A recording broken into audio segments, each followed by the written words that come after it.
అంతర్రాష్ట్ర సరిహద్దుల్లో ఉండే ఆర్టీఏ చెక్ పోస్టులు తొలగిస్తూ రాష్ట్ర ప్రభుత్వం నిర్ణయం తీసుకుంది. జీఎస్టీ అమల్లోకి వచ్చాక డిజిటల్ చెల్లింపులు, ఆన్లైన్ లావాదేవీలు ప్రమోట్ చేస్తున్న కేంద్రం 2017లో జీఎస్టీ అమలు తర్వాత రవాణా శాఖ చెక్ పోస్టులు తొలగించాలని నిర్ణయించింది. వాహన సారథి పోర్టల్ ఆధారంగా డేటా విషయంలో సమన్వయం సాధ్యమవుతోంది. అన్ని టోల్ ప్లాజాల్లో సీసీటీవీ కెమెరాస్తో వాహన కదలికలు రికార్డు అవుతున్నాయి. ఏ సందేహం ఉన్నా వాటి ఆధారంగా పసిగట్టే వీలుంది. మొబైల్ బృందాలు రోడ్లపై తిరుగుతూ అనుమానం ఉన్న వాహనాలు నిలిపి తనిఖీ చేయాలంటున్నారు. ఏమాత్రం లోపాలు గుర్తించిన వాహనాలు సీజ్ చేయటం, పెనాల్టీ విధించడం, పర్మిట్ రద్దు చేయటం, లైసెన్స్ స్వాధీనం చేసుకోవటం, రద్దు చేయటం ఇలా పలు రకాల చర్యలు తీసుకోవాలని. కానీ ఈ మొబైల్ తనిఖీ వ్యవస్థ ఏర్పాటు చేసుకోలేకపోయింది. మరింత సమాచారం మా కరెస్పాండెంట్ చంద్రశేఖర్ అందిస్తారు.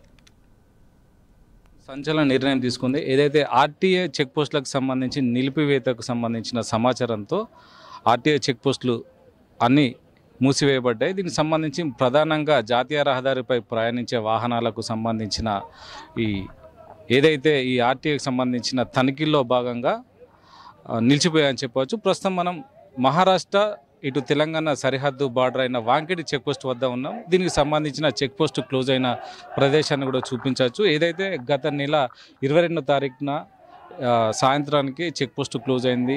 దీనికి సంబంధించి రాష్ట్ర ముఖ్యమంత్రి కూడా ఆదేశాలతో అయితే ఈ చెక్ పోస్ట్ క్లోజ్ చేసిన జరిగింది.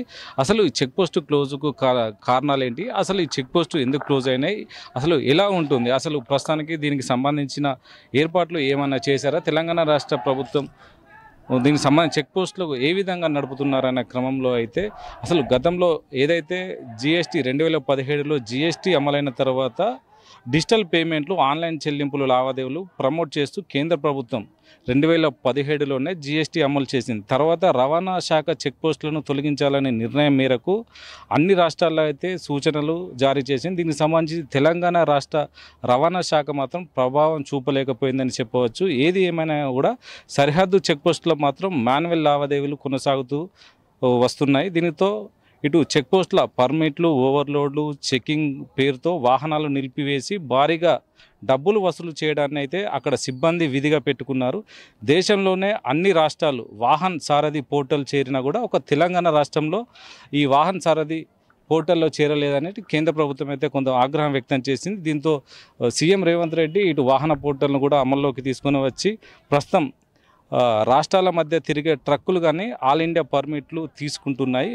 అలాగే ఒకే చోట చెల్లింపులు జరిగిన రాష్ట్రంలోని రోడ్ల విస్తరణలో భాగంగా వాహనాల సంఖ్య ఆధారంగా కేంద్ర ప్రభుత్వం ఆ మొత్తాన్ని రాష్ట్రాలకు పంపిణీ చేస్తుంది. అంతర్రాష్ట్ర బస్సులు కూడా ఆల్ ఇండియా పర్మిట్ తీసుకుంటున్నాయి. వాటి కూడా చెక్ పోస్టుల తనిఖీలు అవసరం లేదు.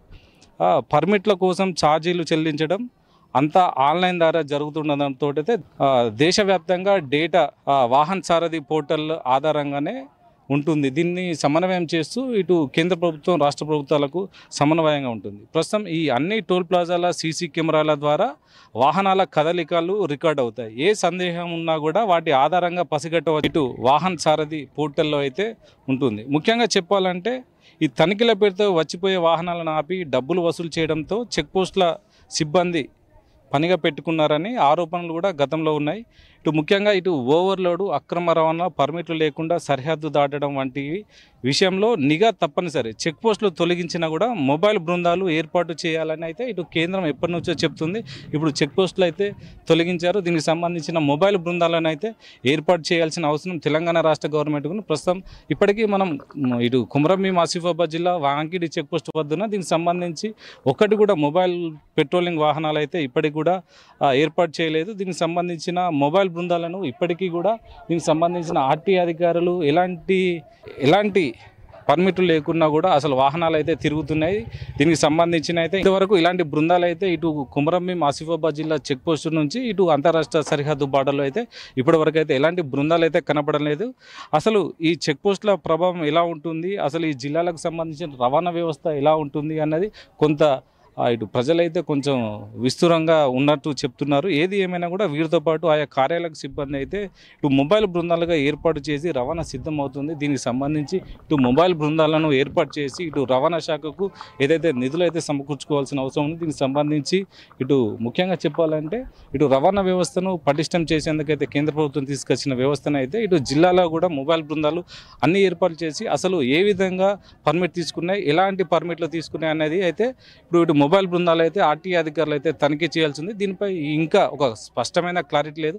దీనికి సంబంధించి ప్రత్యేకమైన వాహనాలను అయితే కొనుగోలు చేయాలి. ఇప్పటివరకు అయితే ఎలాంటి వాహనాలను కూడా ఇక్కడ కొనుగోలు చేయలేదు. ప్రస్తుతం అద్దె వాహనాలను ఇప్పుడు ఆర్టీఏ అధికారులు అయితే తిరుగుతున్నారని చెప్తున్నారు. ఏది ఏమైనా కూడా ఈ ఆర్టీఏ కార్యాలయాలను మూసివేతకు కారణం ఏదైనా ఉండొచ్చు, కానీ ఇప్పటికైతే ఇటు రోడ్డుపై వెళ్తున్న ఇటు భారీ వాహనాలు కానీ ట్రక్కులు కానీ దీనిపై ఎలాంటి నిబంధనలు ఉన్నాయన్నది అయితే కొంత ఆశ్చర్యం గురి అవుతుంది. దీనిపై ఎంతమంది పర్మిట్ ఉన్నాయి, అసలు ఎలాంటి వాహనాలు రవాణా అవుతున్నాయి, ఎన్ని అక్రమాలు దందాలు చేస్తున్నాయి, ఎన్ని అక్రమ రవాణాలు అవుతున్నాయని అయితే ఇక్కడ ప్రజలైతే వాపుతున్నారు. ఏది ఏమైనా కూడా రానున్న రోజుల్లో ఇటు మొబైల్ బృందాన్ని త్వరగా ఏర్పాటు చేయాలని అయితే ఇటు ప్రజలు కోరుతున్నారు. కెమెరా పర్సన్ రాముతో Chandrasekhar, prime 9 news, Maharashtra border నుంచి.